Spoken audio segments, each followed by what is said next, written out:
네, 안녕하세요. 보혜인 대표 김문희입니다. 제가 부탁을 받을 때는 아동 인권 단체의 현황과 실태에 대해서 좀 이렇게 발제를 해달라고 부탁을 받았는데, 저희가 학부모 단체인 특성상 저희가 민원과 고발, 고소, 소송을 많이 하다 보니까 그 안에서 저희가 일어난 아동 기본법, 아동 학대법, 아동 복지법에 대해서 저희가 알게 된 것들을 위주로, 그리고 저희가 어떻게 대응을 했는지를 위주로 저희가 발제를 할게요.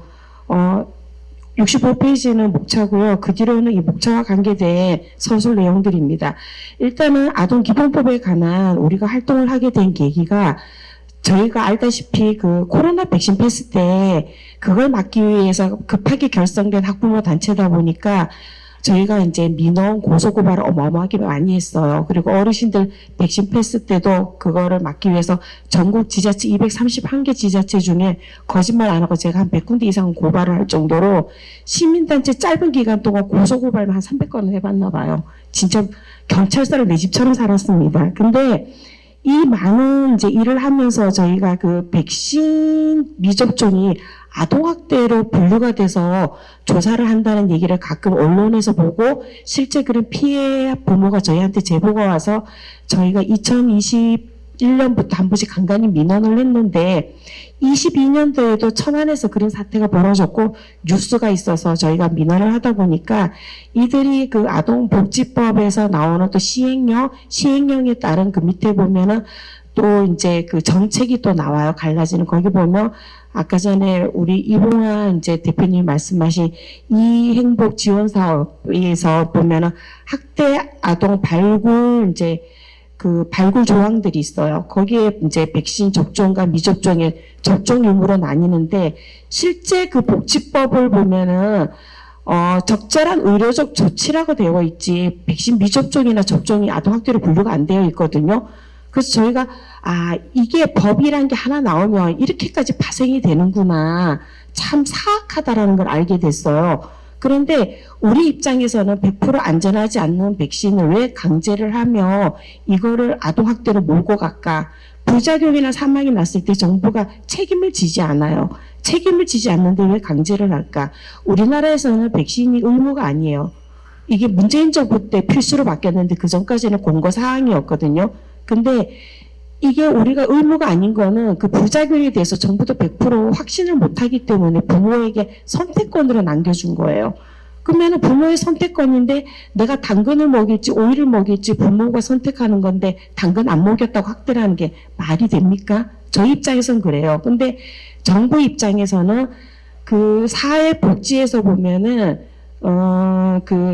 이제 그 사각지대 아동이 있어요. 부모로도 방임되고 사회적으로 방임되는 아동을 찾아내서 그들을 돌볼 의무가 있기 때문에 그 사각지대 아동을 찾는 데 있어서 우리가 이제 저소득 가정, 뭐 다문화 가정, 그 다음에 한부모 가정, 뭐 여러 가지 요인 중에서 그동안 의료적으로 병원에 이제 의료검진을 정기적으로 안 온 아이, 그 다음에 백신 접종을 제때 안 한 아이는 우리 국가 입장에서 보면 부모가 관심을 덜 가졌기 때문에 그런 게 아닐까라고 의심을 하기 때문에 그런 아이들을 그 조항에 넣었거든요. 근데 우리 대한민국 학부모나 일반 부모가 코로나 사태 팬데믹 전에는 그게 부당하거나 이상하다는 걸 못 느꼈어요. 저 같은 경우에도 우리 아이 모든 국가 접종을 다 내 돈 주고 그것도 가장 비싼 것만 골라서 맞추는 엄마 중에 하나인데, 저희 아이가 백신을 맞고 천식과 후두염으로 진짜 응급실에서 사망 직전에서 살아났기 때문에 그 뒤로 저는 백신을 안 맞추거든요. 근데 알아봤더니 저 같은 부모가 많더라 이거죠. 정부에서 쉬쉬할 뿐인 거지. 그리고 과거를 찾아봤더니 옛날 2010년 전만 해도 여기에 대해서 사망이나 부작용에 대해서 사실 그래도 간간히 국회의원들이 얘기하고 실태가 나왔는데 어느 순간부터 입을 다 채워놨어요. 절대 국회에서도 얘기 안 하고 복지부에서도 얘기를 안 해요. 그리고 그런 거에 대해서도 실제 사망이라고 영유아 돌연사도 있다라고 발표가 났었지만 어느 날 그거는 의심할 수가 없다라고 또 정정 보도도 나고 막 이러더라고요. 그래서 저희가 이 부분에 대해서 강력하게 민원을 하다 보니까 아동복지법과 학대법, 그다음 학대처벌법에 대해서 관심을 갖게 됐고, 그런 상황에서 4월 달 전이었죠. 그 천안에서 그 학부모 백신 미접종이 나타났을 때 제보 하나가 들어왔는데 학교에서 공문이 나왔는데 그 미접종이나 아동학대를 신고 안 하면 그 신고 책임자가 있는 선생님 같은 경우에는 500만 원 이하의 과태료가 물린다는 아까 전에 변호사님이 올린 그 공문이 저희가 제보받아서 나온 거예요. 그래서 그거를 저희가 어쨌든 블로그 이제 저희 카페에 글을 올리고 민원을 하면서 굉장히 크게 이슈화가 됐고 학부모들이 분노를 내서 난리가 난 사태가 벌어졌는데 그게 하나 제보가 터지니까 전국에서 학교마다 그게 뿌려진 것들이 제보가 팔도에서 다 들어왔어요. 아, 이게 한 군데만 있었던 사건이 아니구나. 그래서 처음에 그게 하나 들어왔을 때 교육부에 민원했을 때는 교육부는 그런 거를 공문을 내린 적이 없다고 했어요.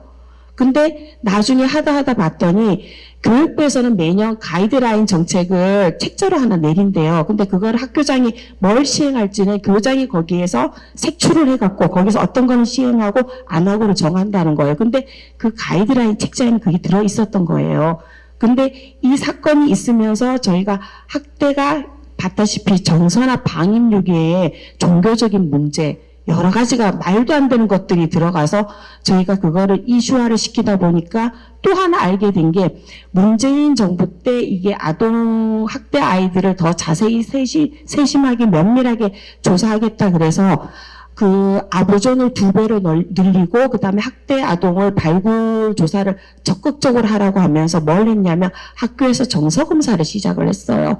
그래서 정서 감사를 하다 보면은 그 중에서 약간 의심이 될 만한 자기네끼리 그런 정황이 있는 아이들을 발굴하기가 쉽거든요. 그러면 그런 아이를 집중적으로 상담해 주면서 기록을 남겨요. 기록을 남기고 저희가 제보를 학대 아동으로 제보를 받아서 도움을 준 가정들 얘기를 들어보면 하나같이 사회적 약자 가정이에요. 예, 잘 살고 부잣집 이런 집은 절대 안 건드려요. 그러면 이 아이가 기록을 남기다 보면 어느 날 엄마한테 혼난 거, 동생하고 싸우다 혼난 거, 엄마 아빠가 부부싸움한 거 그게 다 학대로 기록이 남아서 어느 날 그 교사가 지자체에다가 그 신고를 해요. 그러면 거기에서 경찰하고 같이 출동을 해서 아이를 조사하고 부모를 소환하고 이런 식으로 순서가 이어지는데 이 지자체가 개입한 것도 실상은 문재인 정부 때 바뀐 거지 그전에는 지자체 개입 없이 바로 뺏어갔더라고요. 아이들을. 이런 사태가 벌어졌는데 문재인 정부 때 2019년 때 그게 개정이 되면서 이제 아이들을 학대 아이들을 많이 찾아내라. 그 말 한마디에 석 달 만에 아이가 그 문재인 정부에서 뭐라 그랬냐면 그 학대 아이를 4,800명을 찾아내라고 지시를 내려서 숫자까지 정확하게 저희 카페에 그걸 저희가 기사까지 찾아서 다 올려놨는데 근데 그 아이를 4,800명을 찾아내라고 했을 때 그때 당시 우리나라는 연간 2,000명 이하였거든요. 근데 석 달 만에 4,100명까지 찾아냈어요. 그러면은 그 중에서 저는 의심하는데 나머지는 대부분 어거지 억지로 만들어낸 학대 가정이었다. 실제 그 사태 때 유일이라든가 여러 가지 그 피해를 본 말도 안 되는 학대 아동으로 뺏긴 집들이 과도하게 넘쳐났어요. 그때부터. 그리고 학교에서 아동 학대 예방 교육이라 그래서 학대를 신고하라는 교육을 집중적으로 받기 시작했어요. 그때부터.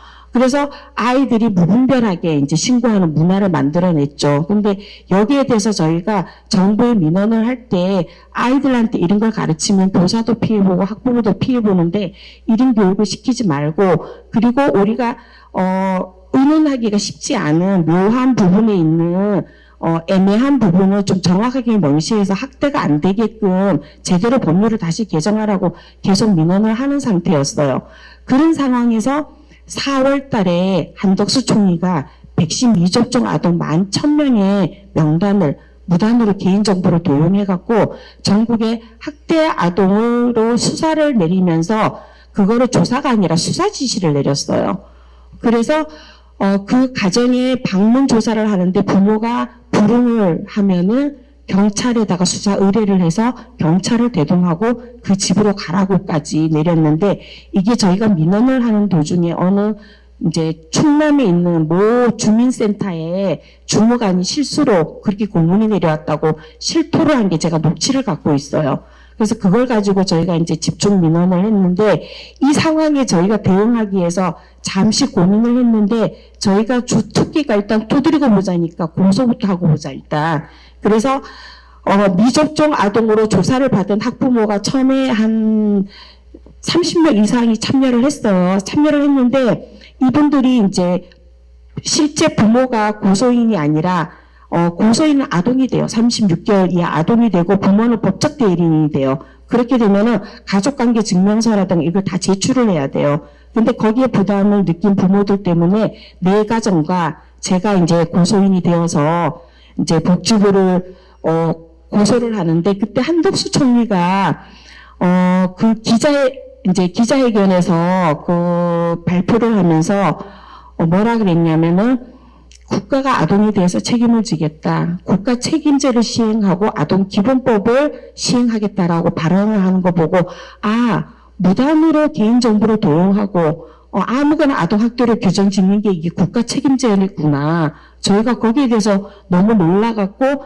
그 아동 기본법에 대해서 계속 이슈화를 시켰어요. 왜냐하면 아까 전에 여기 회원분도 얘기했지만 자녀는 부모가 책임지는 거예요. 국가가 책임질 수는 없어요. 국가는 서브 역할을 하는 거예요. 국가가 주도적으로 책임지는 건 북한밖에 없다고 저는 생각을 하거든요. 근데 우리나라에서 북한처럼 국가가 책임지겠다는 거는 부모의 권리를 떼내겠다라는 것밖에 안 된 거예요. 그래서 그때부터 정부의 동태에 관심을 가졌는데 양금희 의원께서 그 아동기본법을 발의를 하셨더라고요. 네, 근데 저희가 이제 정보도 많고 똑똑한 단체가 아니다 보니까 그런 걸 볼 때마다 그때부터 조사를 시작하거든요. 하다 보니까 문재인 정부 때 이 아동기본법으로 간담회도 많이 했고 그리고 국회의원들을 초록우산이라든가 이런 데 보면 아동들로 이루어진 단체들이 있어요. 얘네들을 앞세워서 국회의원들을 찾아가고 면담하고 아동기본법을 만들어주세요 하고 이런 걸 많이 했더라고요. 상당히. 우리만 몰랐을 뿐인 거지 상당히 많이 진척이 된 상황이었더라고요. 그런데 문제는 이게 아동기본법만에 속한 게 아니라 정부에서 도박 중독 예방 교육, 마약 중독 예방 교육, 그리고 아이들한테 여러 가지 그다음에 학교 폭력 예방 교육을 하면서 이 모든 아동 이제 인권 이런 문제에서도 아동 단체들을 내세우고 있어요. 언제부턴가. 그래서 아동단체를 만들어서 그게 작년 같은 경우에도 서울시 교육청에서 아동인권위원회를 만들었거든요. 근데 올해 첫 시행을 했는데 우리가 민원을 너무 많이 하니까 그 아이를 이제 원래 얘네가 교육청에 불러갖고 교육을 시켜서 얘네를 하여금 각 학교에서 인권법을 만들게끔 학교의 학칙을 만들게끔 하려고 했는데 우리가 민원을 많이 하니까 이걸 줌으로 회의를 바꿨더라고요. 그렇지만 결론은 서울시 교육청 그 인권 기관에서 그런 아이를 모아서 인권 교육을 시킨 다음에 그 아이들을 각 학교에 돌아가갖고 인권 법안을 만들면 어떤 법을 만들겠어요? 결론은 인권위원회가 원하는 법을 애들 입을 통해서 앵무새처럼 나가는 거예요. 아이들은 스펀지예요. 배운 대로 얘기하거든요. 제가 우리 큰아이 같은 경우에는 어려서부터 그런 교육을 많이 시켰는데 작은 아이는 좀 방임을 하다 보니까 학교에서 받은 선생님이 한 얘기를 집에 와서 막 쏟아내요. 깜짝깜짝 놀라요. 우리 아이가 얼마 전에 뭐라고 했는지 알아요? 엄마, 우리는 출산 후 육아 휴직을 길게 가져야 돼. 그래. 초등학교 5학년이에요. 내가 그래서 네가 애를 안 낳는데 왜 출산 휴가가 필요하니? 그랬어요. 그렇지 않아요? 초등학교 5학년한테 출산휴가 교육을 시켜요. 너무 깜짝 놀랄 일 아니에요? 그리고 우리가 강훈식 의원이 발의한 간담회 갔는데 초록우산에서 아동권리보장원 산하에 있는 단체에서 걔네들이 아동권리 청소년 팀이 있어요. 거기에서 교육받은 아이가 와서 아동정책을 제의를 하는데 뭐라고 하느냐 기억나시죠? 고등학교 2학년인데 쉴 권리를 달래요. 놀 권리. 고등학교 2학년이면 내가 인생의 가장 중요한 내 에너지를 모든 걸 쏟아서 내 인생이 판가름 나는 대학의 입시 문턱에 있는 아이예요. 그러면 스스로가 노는 것도 멈추고 내 미래 우리가 100세 시대예요. 남은 80년 인생을 위해서 내 에너지를 쏟아 넣을 때인데 그 나이 때 놀 권리를 얘기하고 있어요. 유치원생도 아닌데 고2짜리가 와서 그건 누가 그 아이한테 그걸 집어넣었겠어요. 초록우산 권리보장원에서 집어넣은 거예요.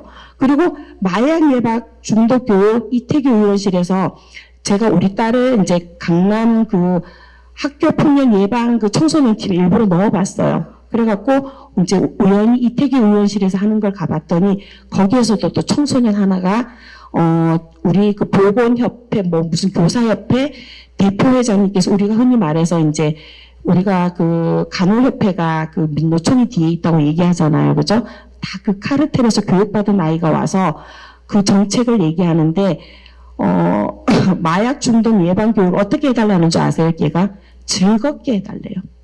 자, 마약이 즐거우면 어떻게 되겠어요? 확산이 되겠죠. 아이들이 호기심이 늘어나요.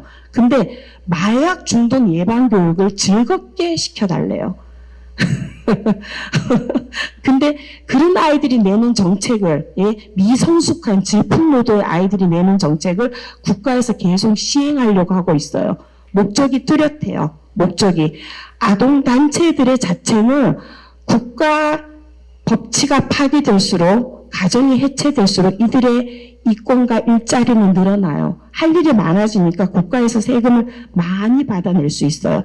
아동 관련 예산이 1년에 거의 4조 원 가까이 나오죠. 어마어마합니다. 우리가 종교조가 카르텔이 세다 그랬죠. 민노총 세다 그랬죠. 얘네 다 합쳐도 아동단체 카르텔 못 쫓아갑니다. 4조, 1년에 4조를 굴립니다.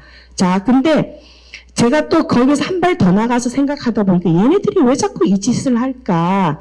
왜 이 짓을 할까? 결론은 이권 사업이거든요.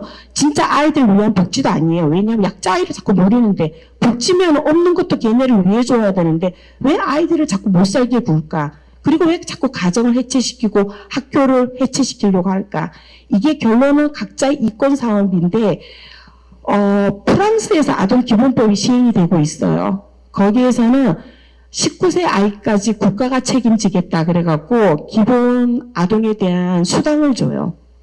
근데 그 수당이 우리가 생활을 할 만큼 돼요.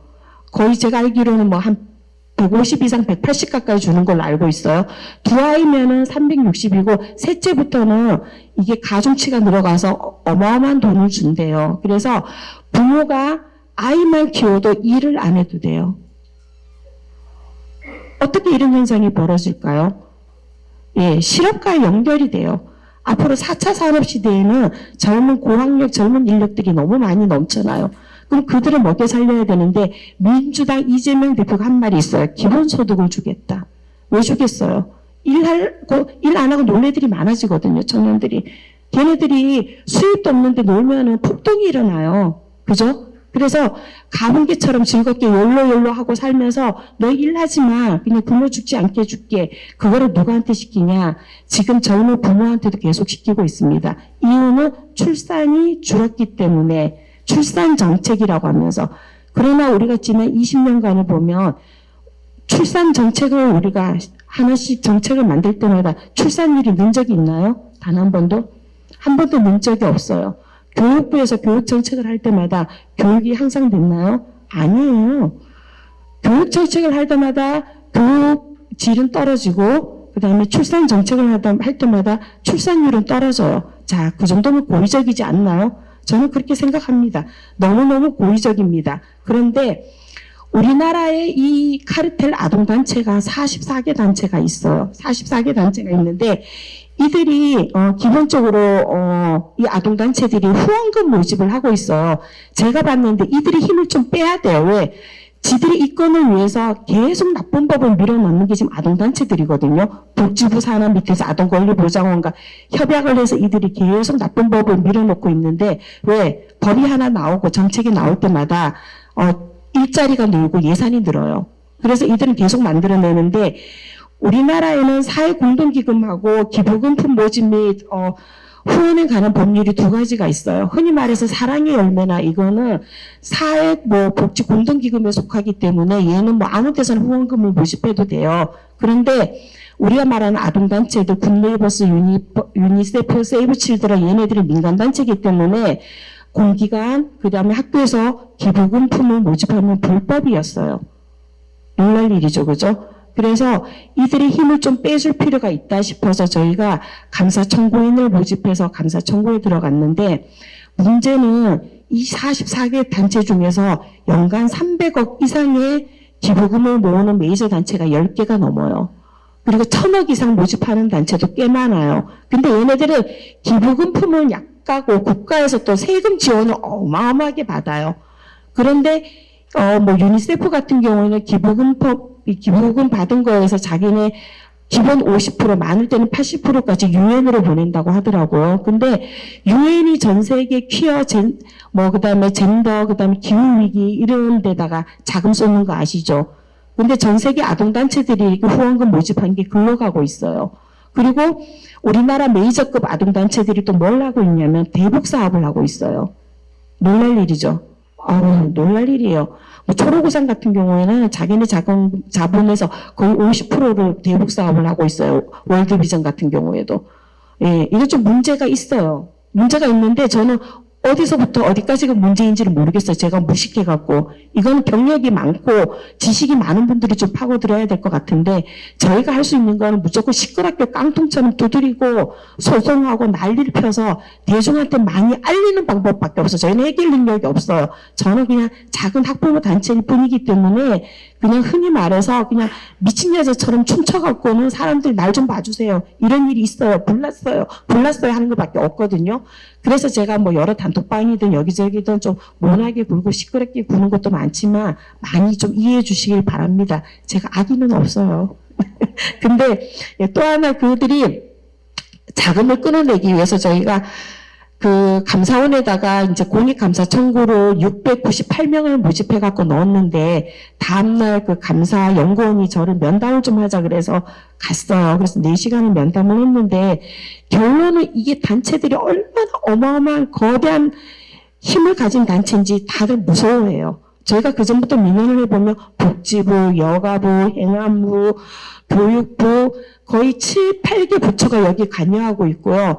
그다음 국방부도 관여하고 있어요. 그리고 여기에 뭐가 들어가 있냐면 교보 문고 있죠. 교보가 또 여기 항상 관여를 하고 있더라고요. 근데 우리가 왜 얘네가 이렇게 단단할까 봤더니 우리나라 참여연대 창시자가 모 단체 대표고 그다음에 우리나라의 뭐 5대 법무법인 그 이제 대표 변호사가 뭐 대표로 있고 초록우산에서 이사로 있던 사람이 대표로 가 있고 복지부에서 간부로 있던 사람이 뭐 단체 대표로 가 있고 그다음에 전 정부에서 그 이제 국정원 외교 이제 국외 국정원장을 하셨던 분이 대표로 가 있고 어마어마해요. 어마어마해.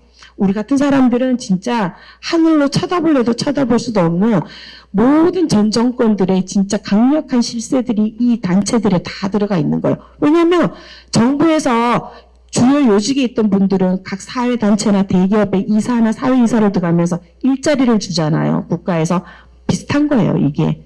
비슷한 건데 우리가 이들을 쳐내면 이들이 일자리가 다 잘리는데 가만히 있겠어요? 안 있죠. 그래서 그 연구관이 저를 불러서 뭐라 그러냐면 저를 만나기 전에 교육부, 행안부, 복지부, 온갖 해당 부처하고 이미 다 논의를 하고 이게 이런 조항으로 법률로 이렇게 고발이 7개, 8개로 나눠서 들어왔는데 어떻게 빠져나갈까 궁리를 다 한 거야. 이들이. 근데 하나 못 빠져나간 게 어쨌든 간에 학교에서 모금한 것 자체가 이들이 이게 어떤 시야로 볼 것이냐. 왜? 얘네들은 사회공동기금법에 안 들어가거든요. 그래서 뭐라고 얘기하냐면 주민센터 가도 우리가 구세군 멘붕 두잖아요. 그래. 근데 주민센터 구세군은 아까도 말했지만 사회공동기금에 속하예요. 예, 기부금품에 속하지 않아. 근데 이게 불법으로 이제 들어가는 게 공기관, 공무원, 그 다음에 이제 이런 기관에서 모금을 못하게 되어 있어요. 근데 학교는 어떤 기관이에요? 공기관이에요. 국가기관이에요. 선생님들은 공무원이에요. 얘네들은 사법학자를 다 어긴 거야. 그래서 이걸 빠져나가기 위해서 지네끼리 머리를 쥐어 짤 거예요. 짜면 이제 뭘 해야 되냐. 제가 감사 청구 모은 걸 세 부를 복사를 해놨거든요. 한 분은 대통령실로 보낼 거고 한 분은 검찰에다 직접 고소를 할 거예요. 고소를 할 거예요. 왜? 얘네가 후원금을 먹을 때 대시 저금통에다 한 달 동안 돈 모아라, 돈 좀 모아라 했죠? 기억나요? 제가 그걸 각 교육청에서 자료 선생님들부터 다 받았거든요. 8개 도 중에서 제가 5개 도로 받았어요. 증거를 다 넣었어요. 이만큼 넣었어요, 증거를. 그리고 또 하나, 봉투에다가 돈을 받아오라 그랬어요, 학부모한테. 아이들 손에 쥐어서. 근데 후원금을 받아오기 전에 1시간 동안 학교에서 교육을 시켜요. 불쌍한 애들 보여주고 아프리카 애들 보여주면서 너희가 돈을 주면 3,000원 갖고 얘네 한 달을 먹고 산다 하면서 온갖 그런 코스프레를 해갖고 보면은 애들이 엄마 돈 줘야 돼 아니면 걔네가 굶어 죽는데 그럼 어떤 엄마가 안 줘요? 다 주죠. 그런 식으로 해서 봉투에다가 우리가 현금까지 보냈는데 문제는 기부금품법에 의하면 현금으로 후원금 받아간 거는 영수증 처리를 해줘야 됩니다. 근데 안 해줬어요. 우리한테. 문제는 학교에다 해다 줬다 그러면은 학교 선생님이 우리한테 안 줬기 때문에 그건 학교에서 횡령이 걸려요. 왜? 기부금품법으로 했는 거 영수증을 받으면 세금 공제가 돼요. 그죠? 그 공제를 못 받겠기 때문에 학교는 또 횡령이 되는 거야. 얘네들이 진짜 골 때린 상황이 지금 놓였습니다. 그런데 제가 이제 이 자리에 발제를 맡았을 때 여기 나와서 발언을 해야겠다라고 싶은 게 우리가 이 아동 단체들하고 싸우고 있어요. 실상은 결론을 가보면. 근데 우리가 그래 너들도 먹고 살아라. 왜? 그들 중에 근무하는 사람들 관련된 사람들이 다 우리 이웃이고 가족이에요. 그들을 다 백수 만들 수는 없잖아요. 대신에 너희가 착하게 하면 우리도 이렇게 딴지를 안 걸게. 그러니까 이런 독소 조항 만들지 말고 우리가 너희를 고소하게 하지 말아라. 같이 좀 살자라고 그들을 설득해야 돼요. 저희가 민원을 할 때 진짜 잘 먹혀요. 저희 단체가. 근데 그 단체가 민원을 할 때 왜 잘 먹히냐면 합리적인 얘기를 해요. 떼를 안 써요. 이게 뭐가 문제가 있고 이게 어떤 피해가 있고 너희가 어떻게 했으면 좋겠다까지 얘기를 하면서 처음에는 씨도 안 먹히지만 그걸 지속적으로 2번 전화하고 3번 전화하고 한 달이 되고 그러면 그들도 설득이 돼요. 정치인들도 복지부도 설득이 돼요. 그러면서 얘네들이 복지법이나 아동학대처벌법이 개정이 돼야 된다는 거 이미 작년부터 어느 정도 논의는 하고 있었어요. 그렇지만 계기가 없었던 거야. 계기가 없었는데 이번에 교권 문제로 우리가 어떻게 보면 이걸 잘 활용하면 전화 위복이 될 수가 있다고 생각을 해요. 그래서 내가 화를 냈던 게 교사들은 교사의 권리만 얘기하고 있고 다 각자의 이득만 얘기하는데 우리가 사실은 학교 선생님 우리가 같이 살아야겠지만 지금은 우리가 학부모의 입장에서 학부모의 목소리를 내줘야 될 때이고 대안은 정치인이 얘기하는 거지 학부모가 얘기할 시기가 지금 아니에요. 우리가 우리의 요구를 주장했을 때 그 대안은 정치인이 제시하는 거거든요. 저는 생각에 우리 대안은 절대 지금 상황에서 우리 입에서 나오면 안 된다. 왜? 각자 지금 자기 입장에서 충실해. 너무 충실해요. 지금 정보조 봐요. 10,000% 충실해요. 그 사람들은. 근데 우리가 여기에서 같이 쎄쎄쎄 하자 그러면 누가 우리 말을 듣겠어요. 그죠? 이럴 때는 우리가 그들을 설득하기 위해서 우리에게만 충실하게 해야 돼요. 그러면 국회에서 법을 발의할 때 양쪽에서 충실한 얘기를 다 들었잖아요. 그러면 거기에서 서로가 상처 없게끔 법을 만들거나 폐쇄를 하는데 제가 느낀 거는 법은 적을수록 좋아요. 많을수록 서로 규제를 하고 고소할 거리가 많이 생겨나요. 학생 인권 만들었으니까 교사 인권 만들고 부모도 인권 만들어줘라. 교사가 면책법이 있으니까 부모도 면책법을 만들어줘라. 그게 만들면 어떻게 되는지 아세요? 그 나머지 거에 대해서 고소고발할 거리가 너무 많이 생겨요. 진짜. 근데 그런 법이 없다 그러면 고소할 건덕지가 없는 거예요. 왜? 법률이 없으니까. 우리나라 법은 무죄 추정의 원칙이 있어요. 제가 이게 판명되기 전에 처벌을 못 받지만 여기에는 뭐가 있느냐. 우리가 현행법상 법률에서 인정하는 것만 고소를 하게 되어 있어요. 그러면 법률이 없으면 고소할 수가 있을까요? 없을까요? 없어요. 제가 주장하는 게 그거예요. 그래서 의원들한테도 법을 만들어내지 말고 기존에 있는 법을 개정을 해서 독소조항을 빼라. 거품을 좀 빼라. 같이 좀 살자. 너희가 얘 칼 쥐어줬으니까 너도 쥐어줄게, 너도 쥐어줄게. 자, 요 이 땅 셋이 같이 싸워봐. 죽을 때까지. 이거밖에 안 돼요. 그래서 우리가 여기에 대해서 좀 논의를, 이런 자리를 2번, 3번 더 가지면서 우리 자체 내에서도 같은 목소리를 낼 수 있게 협의점을 찾아야 되는 거고, 그리고 이 아동 문제에 있어서는 우리가 포기하거나 우리가 양보할 수가 없는 문제예요. 왜? 미래 세대거든, 이 아이들은. 내가 죽어도 지속 가능한 대한민국을 만들기 위해서 또 눈물 나는 그 미래 세대 우리가 같이 지켜야 됩니다. 네. 나 하나 목소리 이렇게 시도로 떠들고 이거 하나도 겁나지 않아요. 제가 고소고발 많이 해서 정부로부터 역고소 당하고 무고 당하고 하나도 겁나지 않아요. 왜?